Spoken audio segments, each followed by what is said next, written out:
এই আয়নাতে দেখুন তো ঘনে ঘনে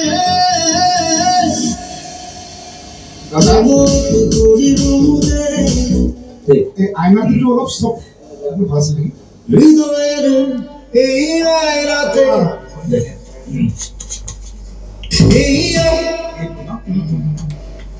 বেশি ক্লোজ গাইছ খিলে মন ভরে হৃদয়ের এই আয়নাতে দেখুন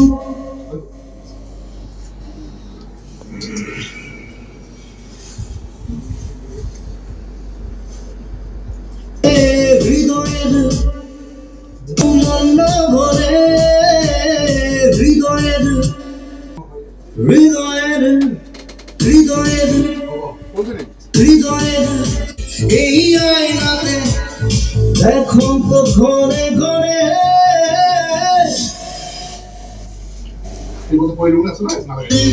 এই আয়নাতে দেখুন তো ঘরে ঘরে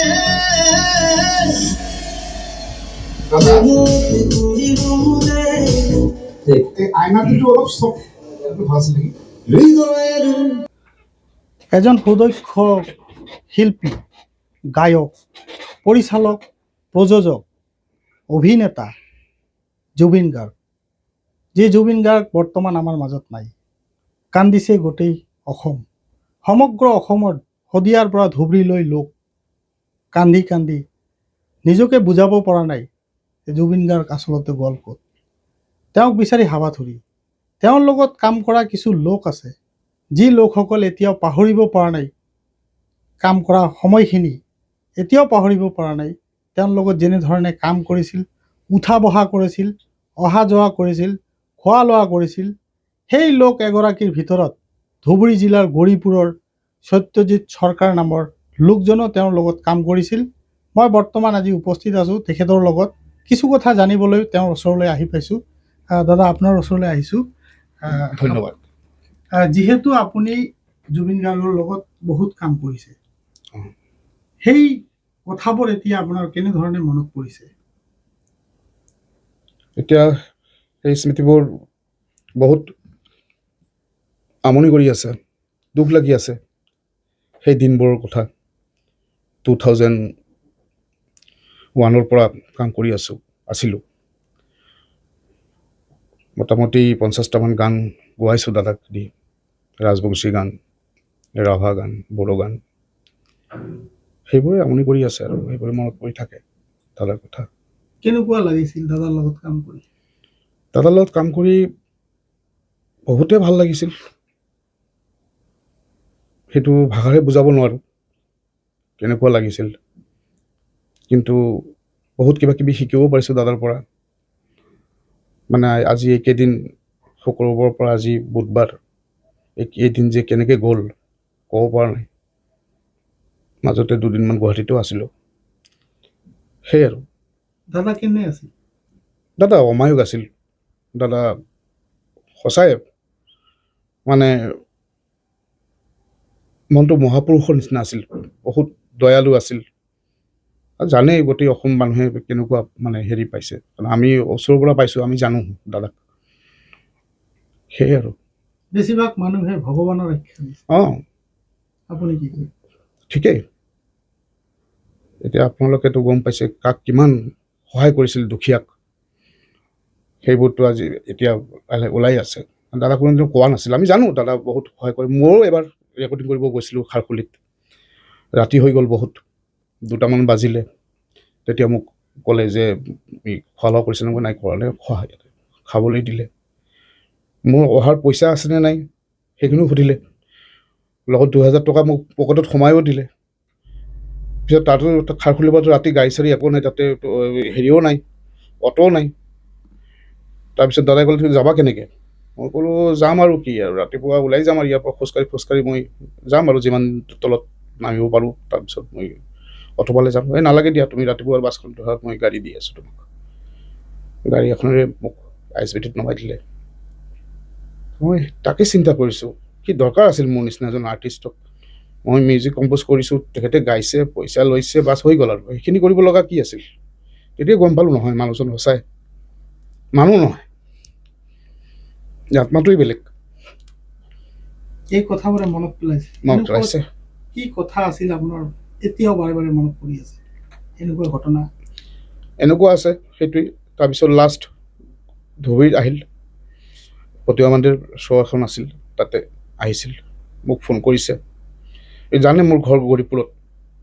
মোক সুধিছে তোৰ ঘৰ ক'ত? গৌৰীপুৰৰ কোনখিনিত? মই ক'লোঁ মেইন ৰোডৰ কাষতে। মই আজি সোমাম তোৰ তাত। মই এনেই কৈছে চাগে। তাৰপিছত মই আকৌ তেতিয়া মোৰ ৰেকৰ্ডিং চলি আছিল দুপৰীয়া, মংগলদৈৰ পৰা আহি আছিল ডাইৰেক্ট ধুবুৰীত। মই ক'লোঁ দাদা আপুনি ক'ত পাইছে? মোক ক'লে যে মই ৰঙিয়া পাইছোঁ। আহিবনে সঁচাকৈ? আহিম যোৱা। আপুনি কেনেকৈ গম পাব মোৰ ঘৰটো কোনখিনিত? নহয় তুমি এটা কাম কৰিবা, তোমাৰ গাড়ীখন আছে নহয়? মই আছে। মানে ৰাস্তাৰ কাষত থৈ দি পেলাই ইণ্ডিকেটাৰ লগাই দিবা আৰু ৰাস্তাৰ মাজত আহি পেলাই নাচি থাকিবা তুমি, তেতিয়া মই গম পাম যে তোমাৰ ঘৰ এইটো। মোৰ হাঁহিও উঠিল। আহিবনে নাই? সঁচাকৈ যেতিয়া বিলাচীপাৰামান পাইছে তেনেকুৱা যে সত্য মই বিলাচীপাৰা পাইছোঁ, কিমান সময় লাগিব ইয়াৰ পৰা? মই বোলো দাদা মোটামুটি হাৱাৰ্ছ লাগিব। ঠিক আছে দিয়া। তেতিয়া মই ঘৰত ক'লোঁ যে জুবিন দাই আহি আছে। কোনেও বিশ্বাস নকৰে, কি কৰি আছে এই জুবিন দাই আহিব ইয়াত। মানুহবোৰে সুধি আছে জুবিনৰ ফাংচন চাব যাবানে নাই? মই আৰু কাকো কোৱা নাই যে জুবিন দাই আহিব বুলি। আকৌ যদি নাহে আকৌ লাজ পাম। সঁচাকৈ নহয়, আলমগঞ্জ পোৱাৰ পিছত ক'লে যে পাম নেকি আৰু এইখিনিৰ পৰা ক'ত পালোঁ? মই ঠিক আছে আহি থাকক। সঁচাকৈ আহিল। অহাৰ পিছত বহিলে, তাৰ সহশিল্পীসকলে ইয়াত কাপোৰ কানি চেঞ্জ কৰিলে। মইতো আৰু মানে নাহিব বুলি আকৌ একো ব্যৱস্থাই কৰা নাই খোৱা লোৱাৰ। এই দুপৰীয়া যি খাইছিলোঁ সেইখিনি ৰাতি থৈ দিছিলোঁ আৰু 4-5জনমান খোৱাৰ আমাৰ ঘৰৰ মানুহ, সেইখিনি খাবলৈকে দিলোঁ দাদাক। আৰু মালাই ভাল পায়, আমাৰ ওচৰত দোকান এখন মালাই আছিল, দুধৰ মালাই, সেইটোৱে 1 কেজিমান দিলোঁ কিনি, লৈ পেলাই অলপ ৰেষ্ট লৈ তাৰপিছত এইবোৰ কথাই আমনি হৈ গৈছে। এইবোৰ কথা বহুত একদম সাধাৰণ। সেইটো এই সাধাৰণ মানুহটো এই মৃত্যু হ'ল, আপুনি কি ভাবে? তেওঁ মৃত্যু মুখলৈ ঠেলি দিয়া হ'ল না দাদাৰ এইটো এক্সিডেণ্ট? প্ৰথম কথা হ'ল যে মানুহে যিটো ভাবি আছে, ৰাইজে যিটো কৰি আছে, তাৰ লগততো ৰাইজৰ বাহিৰত আমি নহওঁ, আমাৰো সন্দেহ হৈ আছে। আৰু প্ৰথম কথা হৈছে কেয়াৰলেছ, সেইটো মই ভাবোঁ। তাৰমানে জুবিন দা যে ইমান ওখ মাপৰ শিল্পী, লগৰকেইটাই বুজি নাপালে, তাক তেনেকৈ এৰি দিলে তাতে সাগৰৰ মাজত। আৰু এইটো তদন্ত হ'ব লাগে, নিৰপেক্ষ তদন্ত হ'ব লাগে, চৰকাৰে নিৰপেক্ষ তদন্ত কৰিব লাগে আৰু আচল ৰহস্যটো ওলাই আনিব লাগে। সেইটোৱে মোৰ অনুৰোধ চৰকাৰৰ প্ৰতি। সেইটো যাতে যিমান সোনকালে পাৰে সেইটো কৰিব লাগে, নহ'লে যিমানে পিছুৱাই যাব দিন, সিমানে মানুহবোৰ ৰাইজৰ অলপ মানে হ'ব আৰু সন্দেহ বেছি জাগিব। সেইকাৰণে যিকেইজনৰ ওপৰত সন্দেহ হৈ আছে সেইকেইজন সঁচা সঁচিকৈ ওলাই আহিব লাগে। আপুনি কি ভাবে? মোৰো সেই সন্দেহে হয়। এতিয়া কি আছে নাই তাতে সেইটো তদন্ত কৰিলে, আইনী প্ৰক্ৰিয়াৰে কৰিলেহে হ'ব, ওলাই আহিব। ময়ো তদন্ত বিচাৰিছোঁ, একদম নিৰপেক্ষ তদন্ত বিচাৰিছোঁ। এইটো মানিব নোৱাৰি।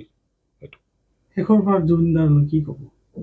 শেষৰ জুবিনদাক এইখিনিয়ে ক'ম যে জুবিনদাৰ আত্মাই যাতে শান্তি পাওক স্বৰ্গত।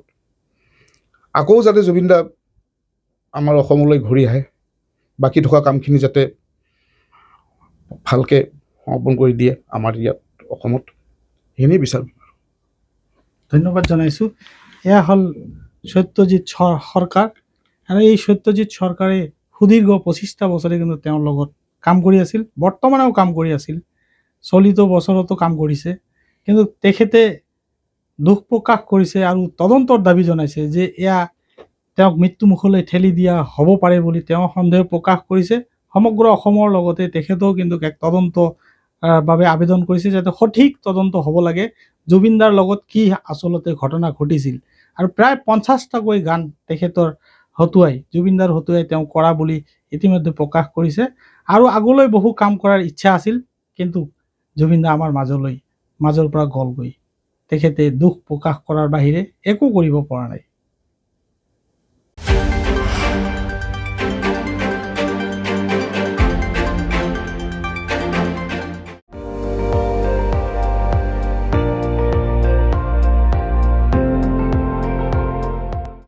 আপুনি চাই আছে ND24, সৰ্বশ্ৰেষ্ঠ নহয় সৰ্বোত্তমৰ দৌৰ।